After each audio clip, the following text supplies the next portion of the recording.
학부모님, 그리고 수험생 여러분.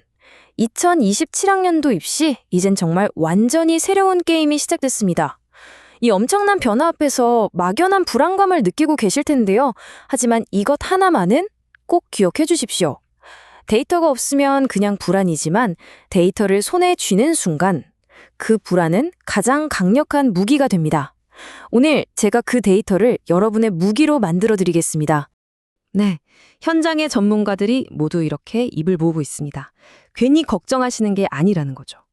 바로 이 한 문장 때문에 오늘 우리는 감정이 아니라 아주 냉철한 데이터로 이 판을 읽고 우리에게 가장 유리한 수가 무엇인지 찾아내야만 합니다. 오늘 우리는 딱 이 4단계를 거쳐서 2027 입시 지형도를 완벽하게 머릿속에 그릴 겁니다. 이 흐름만 잘 따라오시면 복잡하게만 보였던 안개 속에서 나만의 길이 선명하게 보이실 겁니다. 자, 그럼 본격적으로 한번 시작해 볼까요? 어떤 대학을 쓸지 고민하기 전에 먼저 우리 모두가 서 있는 이 새로운 운동장, 그러니까 2027년 입시라는 게임의 룰부터 정확하게 이해하고 넘어가야 합니다. 이 숫자, 이게 뭘 의미할까요? 사상 처음으로 수시 모집 인원이 80%를 넘어섰다는 겁니다. 다시 말해 정시라는 문이 그 어느 때보다도 좁아졌다는 거죠. 이건 수시의 중요성이 정말 극대화됐다는 거고 이제 단 한 장의 원서도 전략 없이 던져서는 절대 안 된다는 강력한 신호입니다. 바로 이 슬라이드가 올해 입시의 가장 뜨거운 감자, 이른바 사탐론 현상입니다. 데이터를 한번 보세요. 특정 사탐 2과목에 응시한 학생 수가 과탐 전체 응시자 수를 넘어설 정도입니다. 왜 그럴까요? 답은 아주 간단합니다. 공부할 양은 과탐의 3분의 1도 안 되는데 응시하는 학생들은 워낙 많으니까 등급 따기가 훨씬 수월하기 때문이죠. 자, 여기서 핵심은 이겁니다. 만약 여러분의 목표가 의대나 서울대가 아니라면 굳이 훨씬 어려운 과탐을 붙잡고 있는 건 전략적으로 아주 불리한 선택이 될 수 있다는 겁니다. 여기에 더해서 3가지 변수가 2027 입시를 더 예측하기 어렵게 만들고 있어요. 첫째, 역대급 N수생이 들어오면서 등급 컷 자체가 올라갈 가능성이 큽니다. 둘째, 수능이 쉬워진다는 건 단 한 문제만 실수해도 등급이 떨어지는 말 그대로 살얼음판 승부가 된다는 뜻이죠. 마지막으로 무전공 선발이 늘면서 기존의 합격 데이터가 완전히 무용지물이 될 수도 있는 새로운 변수가 생겼습니다. 이게 바로 우리가 마주한 현실입니다. 그렇다면 이 복잡한 판 속에서 우리가 기회를 잡으려면 가장 먼저 어떤 데이터를 봐야 할까요? 바로 수능 최저 학력 기준의 변화입니다. 이 변화의 흐름을 읽는 것, 이게 바로 합격의 문을 여는 열쇠가 될 겁니다. 자, 이 슬라이드는 이건 정말 중요하니까 아예 화면을 캡처해 두시는 걸 추천합니다.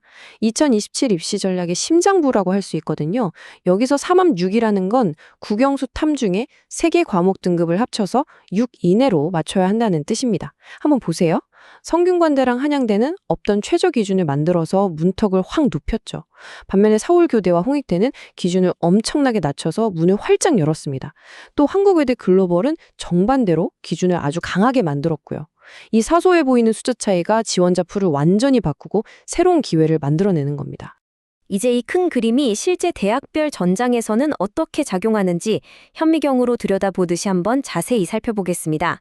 각 대학의 변화 속에서 우리의 기회를 찾아보죠. 이 두 대학의 움직임은 아주 명확한 메시지를 던지고 있습니다. 수능 실력 확실한 학생만 지원하세요 라는 거죠. 특히 성균관대의 3합 6은요, 서울대보다도 높은 기준입니다. 그러니까 만약 여러분이 수능에 강점이 있다면 2027년에 이 두 대학은 남들이 주저할 때 오히려 과감하게 공략해야 할 최고의 기회의 땅이 될 수 있습니다. 중앙대의 변화는 정말 흥미롭습니다. 특히 저 창의형 논술 전형은 반드시 주목해야 해요. 원래 논술이라는 게임은 N수생이 절대적으로 유리했는데 중앙대가 오직 고3 재학생들만을 위한 특별한 판을 깔아준 겁니다. 논술을 꾸준히 준비해온 현역 학생이라면 여긴 정말 누구도 예상치 못한 역전의 발판이 될 수 있습니다. 수능 최저가 약해지거나 없어지는 게 어떤 나비 효과를 가져오는지 보여주는 아주 극적인 사례죠.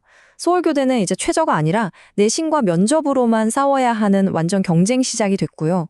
숙명여대에서 내신이 조금 부족해도 수능 최저 맞춰서 추가 합격 노리던 그 유용했던 전략 카드는 이제 역사 속으로 사라진 겁니다.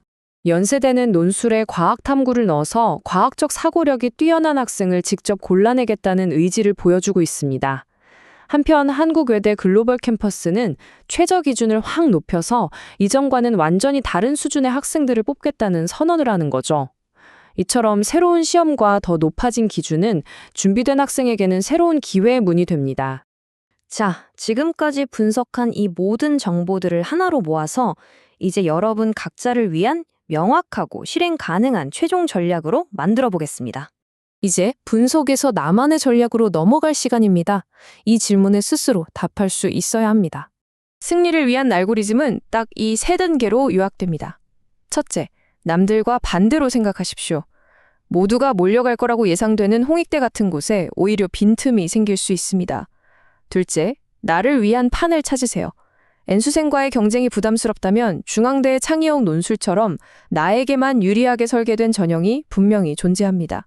마지막, 그리고 가장 중요한 건데요. 감정이 아니라 데이터로 나 자신을 냉철하게 분석해서 가장 승률 높은 길을 선택하는 겁니다. 기록하십시오. 입시는 불안함과 싸우는 심리전이 아닙니다. 정확한 데이터를 가지고 최적의 수를 찾아가는 아주 냉철한 전략 게임입니다. 오늘 분석한 이 데이터를 여러분의 지도로 삼아서 2027년 입시라는 새로운 게임에서 반드시 승리하시길 바랍니다.